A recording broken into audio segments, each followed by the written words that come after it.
Marcela? Bien, Hortensia, ¿y usted? Bien. Trabajando, tratar de trabajar. Y uno pregunta y dice, ¿por qué Hortensia trabaja? Ya no debería trabajar. Pero decimos así porque nosotros no estamos en los zapatos de Hortensia, no sabemos. Yo cuando ya esté viejito, ahí voy a andar trabajando, quizás ya, y van a decir, ¿por qué trabaja tanto? La cosa que en que esté retirada, como quiera, tiene que lavar ropa, tiene que limpiar casa, tiene que cocinar. Hay una cosita u otra que tiene que hacer. Pero eso es bueno, como mantenerse un poquito ocupado, así uno pues hace algo. Es bueno si se siente bien, pues si no se siente bien, anda arrastrando como yo aquí. Pues como quiera no hago, como dice usted, tengo que hacer algo, si no me tuyo bien tuida. ¿Qué pasa cuando el río, ven un río y hay un agua que se queda por la orilla estancada? Esa agua se arruina, esa agua se hace fea. Es mejor que hay que correr, tiene que correr. ¿Qué les parece si iniciamos entonces? Ya estoy, es bueno. Ok, entonces damos inicio. Yo estoy lista. Bueno, entonces damos inicio. ¿Mamá Toña está lista ya? ¿Mamá Toña lista? ¿Cómo está? Vamos a comenzar con Hechos ahora. Sí. Iniciamos entonces en el nombre del Padre, del Hijo y del Espíritu Santo. Amén. Nos disponemos a leer la Biblia. Hemos terminado de leer el libro de Juan. Estábamos leyendo el libro de Juan, leíamos el 21. Es el último capítulo. Y era el apéndice, el libro La manifestación de Jesús a orillas del lago. Ahora, meditando, y digo yo, oye, qué bonito momento ese que pasó, que pasaron los apóstoles que estaban pescando. Y el buen amigo está afuera ya con el fuego hecho y ya cocinando un pescado. Imagínense eso. Eso es una maravilla. Entonces, la cosa que yo quiero preguntar, ¿le echaban especias o no? Yo creo que la sal del mar nomás. Lo más probable es que nomás la sal, porque era lo que daba el sabor. Pero hoy nosotros como cristianos, cada vez que nosotros comemos, deberíamos de pensar en ese momento y decir, wow, esta es la comida que Dios nos brinda, es gracias a Jesús. ¿Sí me explico? Y meditar acerca de eso. Y disfrutar esa comida, sentirse uno como que Jesús la preparó para uno. ¿Sí me explico? Sí, eso sería bonito. Entonces eso leíamos y también hacíamos preguntas de qué aprendimos de todos los evangelios. Son 4 evangelios que leímos. ¿Tienen ustedes algo más que aprendieron que a mí se me olvidó? ¿Que no mencioné? No, yo no estaba. ¿Oyen ese ruido? Sí, pero es poquito. Es mínimo.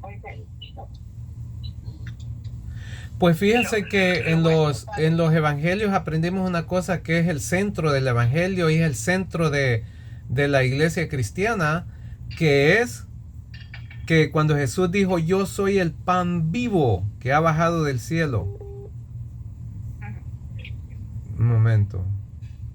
Sí, ¿se acuerdan? Eso es bien importante. Y eso se me olvidó recalcarlo ayer. Y así hay muchas cosas importantes que pasaron con Jesús. Es importante el evangelio porque pues es la vida de Jesús y era el mismo Jesús hablando con su pueblo. Pero eso no lo noté ayer y me fui a caminar y dije yo, se me olvidó lo más importante que es el centro, es la Eucaristía. ¿Sí me explico? Sí. Vamos a ver si le damos un espacio, una pequeña espera a Hortensia. Porque se le fue. Mi mamá sí está ahí, mi mamá no le toca el teléfono, ella está ahí, lo deja donde se lo ponen, ¿verdad mamá? Porque ella no quiere perder la señal ni nada, está lista. Pero vamos a esperar a Hortensia, probablemente le entró una llamada. Está Hortensia de regreso con nosotros. Ya, perdón. Trataba de bajarle la alarma porque mi azúcar se me está bajando mucho y me está diciendo que tengo que comer algo. Pues ya comí. Oh, ese era el ruido. Así ok, pero está bien ahora. Yo tengo una alarma. Yo tengo una alarma en el brazo. Y cuando se me baja mucho el azúcar, me dice que tengo que comer. Mm. Ya estoy lista. Síganle. Bueno, entonces vamos a leer. En Hechos de los Apóstoles va a ser Lucas el que inicia escribiendo. Lucas presenta su libro. ¿Quién era Lucas? Lucas. Un evangelista. Un evangelista. No era un discípulo, no era un apóstol, un evangelista. Lucas presenta su libro. Hay que notar que estos libros se escribieron 60 años después de la muerte de Jesús. No, quiero ver 30, 40, 50, 60. Como 30, 40 años después de la muerte de Jesús. Dice Lucas, iniciamos con Hechos de los Apóstoles. En mi primer libro, querido Teófilo, ¿quién era Teófilo? Le estaba escribiendo a una persona importante, a una persona de la iglesia, supongo, a un obispo, qué sé yo. Vamos a buscar quién era Teófilo a ratito. En mi primer libro, querido Teófilo, que fue el Evangelio de San Lucas, hablé de todo lo que Jesús comenzó a hacer y enseñar. Al final del libro, Jesús daba instrucciones mediante el Espíritu a los apóstoles que había elegido y era llevado al cielo. Entonces dice que daba instrucciones a esos apóstoles elegidos y que iba a ser llevado al cielo.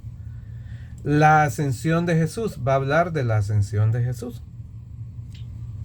¿Ya comenzó con el versículo? Sí, sí. Yeah. Leí el primero. Okay. El primero. Okay. Querido Teófilo, empieza su carta, porque esta va a ser, va a narrar. A ver, vamos a preguntarle aquí a la computadora quién era Teófilo. ¿Quién era Teófilo en la Biblia? Dice que en la Biblia de los Hechos, dice que, para que sepamos todos, Teófilo es la persona a quien el autor del libro de los Hechos de los Apóstoles y del Evangelio de Lucas dirige ambos escritos. Al inicio de Hechos, Lucas lo llama excelentísimo, un título de alto rango o respeto social en el Imperio Romano. Al parecer era un romano entonces. El uso del título respecto a un personaje histórico, probablemente un funcionario público romano o un hombre de posición económica alta. Por eso es que le dice excelentísimo Teófilo. Significado del nombre. El nombre Teófilo en griego significa amante de Dios. O sea, una persona que estaba cerca de Dios. O amado por Dios. ¿Y cómo se pronuncia esta vuelta? Teófilo. Teófilo. ¿Qué le dice Teófilo? Teófilos, ajá. Dice que es un nombre griego. Algunos piensan que además de ser una persona real, su nombre funciona de manera simbólica para representar a cualquier lector cristiano o buscador de la fe. Podríamos ser nosotros eso, que nos está escribiendo Lucas. Eso es lo que detallan ahí. Vamos con el capítulo 3, la ascensión de Jesús. ¿Estamos? Sí. Dice, de hecho, se presentó a ellos después de su pasión y les dio numerosas pruebas de que vivía. O sea, se asomó Jesús y trajo pruebas de que él había resucitado. Durante 40 días se dejó ver por ellos y les habló del reino de Dios.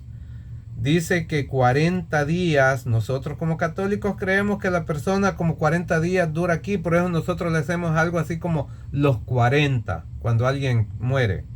¿Sí me entiendes? Le hacemos los rezos de los 40. En una ocasión, durante 40 días se dejó ver por ellos y les habló del reino de Dios. 40 días es lo que duró Jesús hablando con ellos, que se les aparecía. ¿Se acuerdan que les apareció, mira mis llagas y todas las cosas, verdad? Dice, en una ocasión en que estaba reunido con ellos, les dijo que no se alejaran de Jerusalén y que esperaran lo que el Padre había prometido. O sea, había una promesa que tenían que esperar, que no se alejaran de Israel, que no huyeran, que no se fueran lejos, porque acuérdense que los andaban buscando para matarlos. Matamos ya.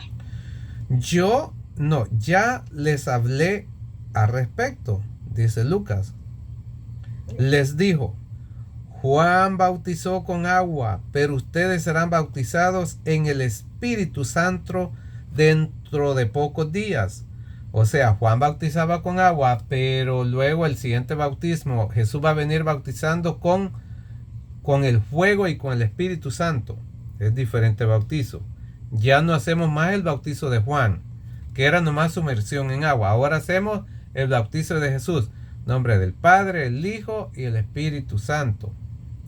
Los que estaban presentes les preguntaron, Señor, ¿es ahora cuando vas a restablecer el reino de Israel? Les respondió, no les corresponde a ustedes conocer los tiempos y las etapas que solamente el Padre tenía autoridad para decidir, pero recibirán la fuerza del Espíritu Santo cuando venga sobre ustedes, y serán mis testigos en Jerusalén, en toda Judea, en Samaria y hasta los extremos de la tierra, allá por Estados Unidos, México, El Salvador, extremos, allá al final de la tierra, que en ese tiempo no estaba descubierto. ¿Sí me explico? Perdón, no lo oigo muy bien y trato de yo componer. ¿No hay problemas allá en este? No, yo... Apenas no estoy... Sí, tóquele el volumen al teléfono o al speaker. Ya, estoy... 1, 2, ¿me escucha? 1, 2, ¿me escucha? Sí lo escucho, pero también Pero bajito. muy quedito. Está bien, sígale. Ok, entonces vamos a continuar en el número 9. Pero, ¿qué es lo que dijo que decía? Y ustedes serán mis testigos en Jerusalén, en toda Judea, en Samaria y hasta los extremos de la tierra. O sea, eso va a ser por todas partes. Dígame, Penny. Sí. Y luego le dejo los platos ahí a la muchacha, me lo voy trayendo. No, lo está trayendo. ¿Ya lo toma ahí? No, los trae. Los trae. Debía de haber quedado acá para que supervisara usted los platos. Sí, hagan lo mismo usted. Yo confío en usted. Dicho esto, Jesús fue arrebatado ante sus ojos. Jesús fue arrebatado ante sus ojos y una nube lo ocultó de su vista. Estaban todos reunidos y Jesús fue la ascensión de Jesús. Es cuando se fue para arriba, ¿se acuerdan? ¿Qué dijo eso? Yes. Ellos seguían mirando fijamente al cielo mientras se alejaba, pero de repente vieron a su lado a 2 hombres vestidos de blanco, que les dijeron, amigos galileos, ¿qué hacen allí mirando al cielo? Este Jesús que les ha sido quitado volverá de la misma manera que ustedes lo han visto ir al cielo. Esa es una promesa. Así como se fue, así va a regresar. Lo vamos a ver. ¿Y quién eran los dos? ¿Quién eran los 2 hombres? Esos hombres probablemente eran algunos ángeles. Dice que unos hombres vestidos de blanco eran unos ángeles. No eran los Men in Black. Estos estaban de blanco, sí. Punto. Ahí terminamos ese. Luego viene los discípulos esperan al Espíritu Santo, porque la promesa es que alguien iba a venir, que no se movieran de Jerusalén. Están esperando la venida de algo más, ¿se acuerdan? Entonces volvieron a Jerusalén desde el monte llamado de los Olivos, que dista de la ciudad como media hora de camino. Entraron en la ciudad y subieron a la habitación superior de la casa donde se alojaban. Allí estaban Pedro, Juan, Santiago y Andrés, Felipe y Tomás, Bartolomé y Mateo, Santiago, hijo de Alfeo, Simón el Celotes y Judas, hijo de Santiago. Todos ellos perseveraban. Call from Berkeley, Linda. Aquí tengo que decirles que, como dicen que la Virgen tuvo más hijos, de una vez lo vamos a hacer este disclaimer aquí. que dicen que Santiago es hijo de María, porque decía que era hermano de Jesús, pero aquí encontramos el papá de Santiago, porque dice Santiago, hijo de Alfeo. Y pues María creo que tenía un esposo que era José, no se metió con Alfeo, no creo que pudiera hacer eso. Entonces ahí descubrimos que Santiago sí tenía un padre que no era José, era Alfeo. Santiago en inglés que James. James. Okay. So James ya encontramos su padre de Santiago, Yeah. que es de Alfeo. Simón el celote y Judas, hijo de Santiago, porque también le echaban que Judas también podría ser hijo de María. No, aquí está dando los nombres de quiénes son sus padres. ¿Sí me explico? Yeah. Todos ellos perseveraban juntos en la oración en compañía de algunas mujeres.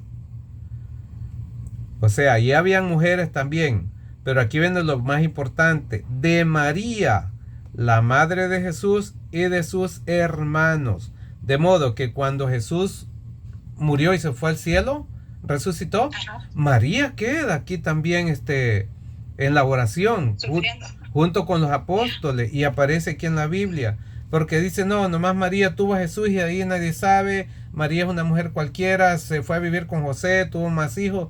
No, ella perseveraban juntos en la oración en compañía de algunas mujeres, de María, la madre de Jesús, y de sus hermanos. ¿No dice ahí algo así? ¿Cómo lo dice ahí en inglés? En el 14, Hortensia, por favor.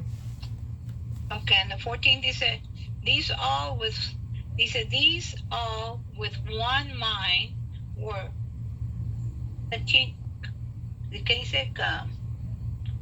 continually devoting themselves to the prayer along with Some women, and Mary, the mother of Jesus, and with his brothers.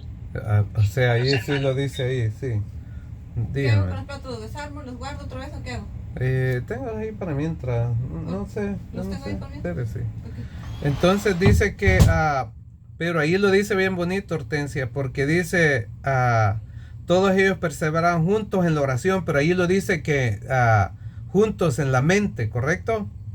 Eso todavía lo seguimos haciendo nosotros, porque como digo, las mismas oraciones que hacemos aquí en la Iglesia Santa Teresa es la misma que viene desde el Vaticano. El Vaticano la distribuye para todo el mundo, unánimes en una misma oración, es lo que nosotros hacemos. Ahí punto. Madre y de sus hermanos, María, la madre de Jesús, y de sus hermanos, que habían hermanos en Jesús. ¿Sí me entiende? Sí, no es que hijos de María. Continuamos. Elección de Matías. Aquí vamos a ver que va a haber una sucesión apostólica. ¿Saben qué es eso? No, historical. Sí, no, una sucesión apostólica quiere decir que alguien se muere, por ejemplo, aquí le voy a decir esto. Yo soy dueño del Vitas, pero luego le paso todo, le transfiero a mi hijo que va a ser, si yo muero le queda a mi hijo le pasa a su otro hijo, y eso es una asunción apostólica, o sea, viene de familia y viene quedando alguien y lo están haciendo. Pero aquí vamos aquí vamos a ver cómo lo hacen de una manera de imposición de manos. ¿Saben qué es eso? Y esa línea no se ha perdido desde ahí. Aquí es donde viene lo primero. Va a seguir esta línea. Dice que uno de aquellos días, Pedro tomó la palabra en medio de los discípulos. Pedro siempre fue el primero. Pedro aparece de primero. Pedro es el director. Pedro es el manager. Pedro es el jefe. Él es el que está enfrente y él es el que va a tomar decisiones. Dice que uno de aquellos días, Pedro tomó la palabra en medio de los discípulos. Había allí como 120 personas y les dijo, habían como 120 personas, era un grupito grande, que estaban queriendo oír la palabra de Dios. Dijo Pedro, hermanos, era necesario que se cumpliera la escritura, pues el Espíritu Santo había anunciado por boca de David lo que hizo Judas. O sea, ya estaba anunciado desde el rey David. Este hombre que guió a los que prendieron a Jesús, era uno de nuestro grupo y había sido llamado a compartir nuestro ministerio común. El llamado que se le hizo a Judas era para ser una persona buena. Es como a todo mundo hoy en día, todo el clero, todas las iglesias, el llamado es a ser buenas personas. Pero más sin embargo se pierden. Pero por el que se pierda, porque Judas se perdió, no quiere decir que todos los apóstoles y toda la iglesia de Jesús es mala. No, hay buenos, solo ese es que era malo. Continúa Pedro, sabemos que con el salario de su maldad se compró un campo. Con el salario de su maldad se compró un campo. Se tiró de cabeza, su cuerpo se reventó y se desparramaron sus extrañas. O sea, se tiró y se estrelló de cabeza. Esa persona se mató, pues se suicidó. Pero el llamado para él, ¿cuál era el llamado? Había sido llamado a compartir nuestro ministerio común. Ese era el llamado. Y ese es el llamado de todo sacerdote. En el seminario, ese es el llamado. Dice, continúa Pedro narrando, este hecho fue conocido por todos los habitantes de Jerusalén, que llamaron a aquel campo en su lengua Hakeldamá, que significa campo de sangre, porque eso fue noticia grande. ¿Sí me explico? Entonces hasta le pusieron nombre a ese campo donde murió, el campo de sangre. Esto estaba escrito en el libro de los Salmos, o sea, ya se había escrito, que su morada quede, esto es lo que estaba escrito, que su morada quede desierta y que nadie habite en ella. Y también está escrito que otro ocupe su cargo. ¿Qué es lo que dice? Que si esa persona desaparece, que hay que poner a otro en su cargo. ¿Qué pasa si yo me muero como esposo de Elvita? ¿Me estrello, me mato? Otro puede venir y cumplir mi cargo. Ella ya está libre, ella se puede casar si ella gusta. Pero dice que no lo va a hacer. Tiene que poner el punto. Entonces, ¿está viendo usted? Pues no sabe. Sí. Pero ¿qué pasa si digamos que el dueño del banco Chase se muere? Inmediatamente ponen a otro en cargo, a otro hijo. Pero digamos el gerente, ponen otro gerente, otro manager. ¿Sí me entiende? Está escrito que tiene que venir y poner a alguien inmediatamente. Entonces, pero ¿quién está tomando esa decisión? La cabeza de el que va a guiar las ovejas de Jesús, que es el jefe, que ese es Pedro. Dice, estaba escrito en el libro de los Salmos, que su morada quede desierta y que nadie habite en ella. Y también está escrito que otro ocupe su cargo. ¿Sí me entiende? El cargo es que viene a ocupar, no es que va a ser Judas. No, va a ocupar el cargo de Judas, el que muere. Tenemos pues que escoger a un hombre de entre los que estuvieron con nosotros durante todo el tiempo en que el Señor Jesús actuó en medio de nosotros. De modo que tienen que buscar a otro hombre para que venga a seguir con ese cargo. ¿Por qué es el cargo? No a suplantarlo a él, no que a seguir con el cargo que cumplía Judas, que era uno de los 12 apóstoles. ¿Correcto?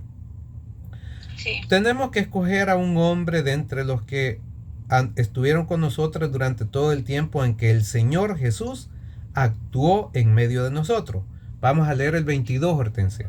¿Ahí va usted también? Sí. Desde el bautismo de Juan hasta el día en que fue llevado de nuestro lado. Uno de ellos deberá ser, aquí vienen las condiciones, cómo debe de ser ese nuevo apóstol.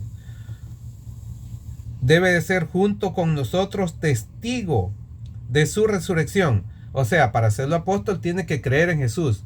Tiene que ser testigo que Él resucitó. Tiene que conocer todas estas cosas. Tiene que ser testigo de Jehová. Testigo de Jehová. Sí, tiene que ser testigo y saber cuál es el mandato de Jesús. Cuál es la orden. Por eso nosotros a eso le llamamos orden sacerdotal. Orden sacerdotal, que es de orden, que va a un orden, una ordenación. Lo van a ordenar. El 23. Presentaron a dos. A José, llamado Barsabás, por sobrenombre Justo y a Matías. O sea, tenían dos personas. Es así como ahora también así se eligen los obispos. Así los elegimos todavía. O al mismo Papa. Entonces, llamado Barrabás por sobrenombre Justo y a Matías. Entonces oraron así. Mire la oración, que esa oración todavía se hace hoy en día. Tú, Señor, conoces el corazón de todos. Muéstranos a cuál de los dos has elegido. ¿No es eso bonito? De alguna manera el Espíritu se va a manifestar y van a tomar una decisión. Si van a agarrar al Justo o a Matías. ¿Quién creen ustedes que van a decidir por quién? Matías. Matías va a ser, sí. Ya lo leyó Hortensia. Voy en el 25, No, Hortensia. I just guessed. Oye, I just guessed. eso lo adivinó. En el 25 dice: para ocupar este cargo y recibir este ministerio y apostolado del que Judas se retiró para ir al lugar que le correspondía. Quiero que me lea eso, cómo lo dice. Quiero saber cómo lo dice en inglés, Hortensia, el 25. Dice, to be, no, to be, ¿qué es la palabra? To be Cupid this ministry and to apostleship. Apostleship. From which Judas Ujú. turned aside to go to his own place. Porque se Ok. iba a ir. Se fue a su propio lugar porque él quiso irse ahí. Una persona hoy que se mata a sí mismo va al lugar que él ya sabe que va a ir. Porque ¿Qué eso es un dice pecado. en su Biblia? ¿Y qué dice en su Biblia a comenzar? El 25. sí. ¿Tú qué? Pero dice, ¿Qué dice? para ocupar este cargo y recibir este ministerio y apostolado. Oh, ok, no lo puedo leer. Es occupy. To Occup- occupy this ministry. Ministry. And to apostleship. Apostleship. No, tenía una letra arriba de la otra. Oh, no le quería- ok. no lo podía leer. Pero esa palabra Occupy. apostleship, acuérdese que Ah. viene por una imposición de manos. ¿Sí me explico? Para Ajá. poner a alguien en la iglesia no es así tan fácil que alguien va a decir, oh, yo quiero ser un apóstol. No, no nace así. Tiene que venir de un cargo arriba. Dice de que echaron a suerte entre ellos y le tocó a Matías, que fue agregado a los 11 apóstoles. Palabra de Dios. Te alabamos, Señor. Amen. Sí. Voy a tener que leerlo otra vuelta porque estaba muy primero cayendo Aquí en este nosotros encontramos que había alguien que faltaba un apóstol porque Judas había muerto. Pedro, que es el primero, que es el líder, viene y anuncia y les habla como a 150 personas y anuncia que es necesario. Y esa era la iglesia que estaba ahí, los 150, los más cercanos. Y habla y da la muestra cómo es que van a poner en un nuevo apóstol.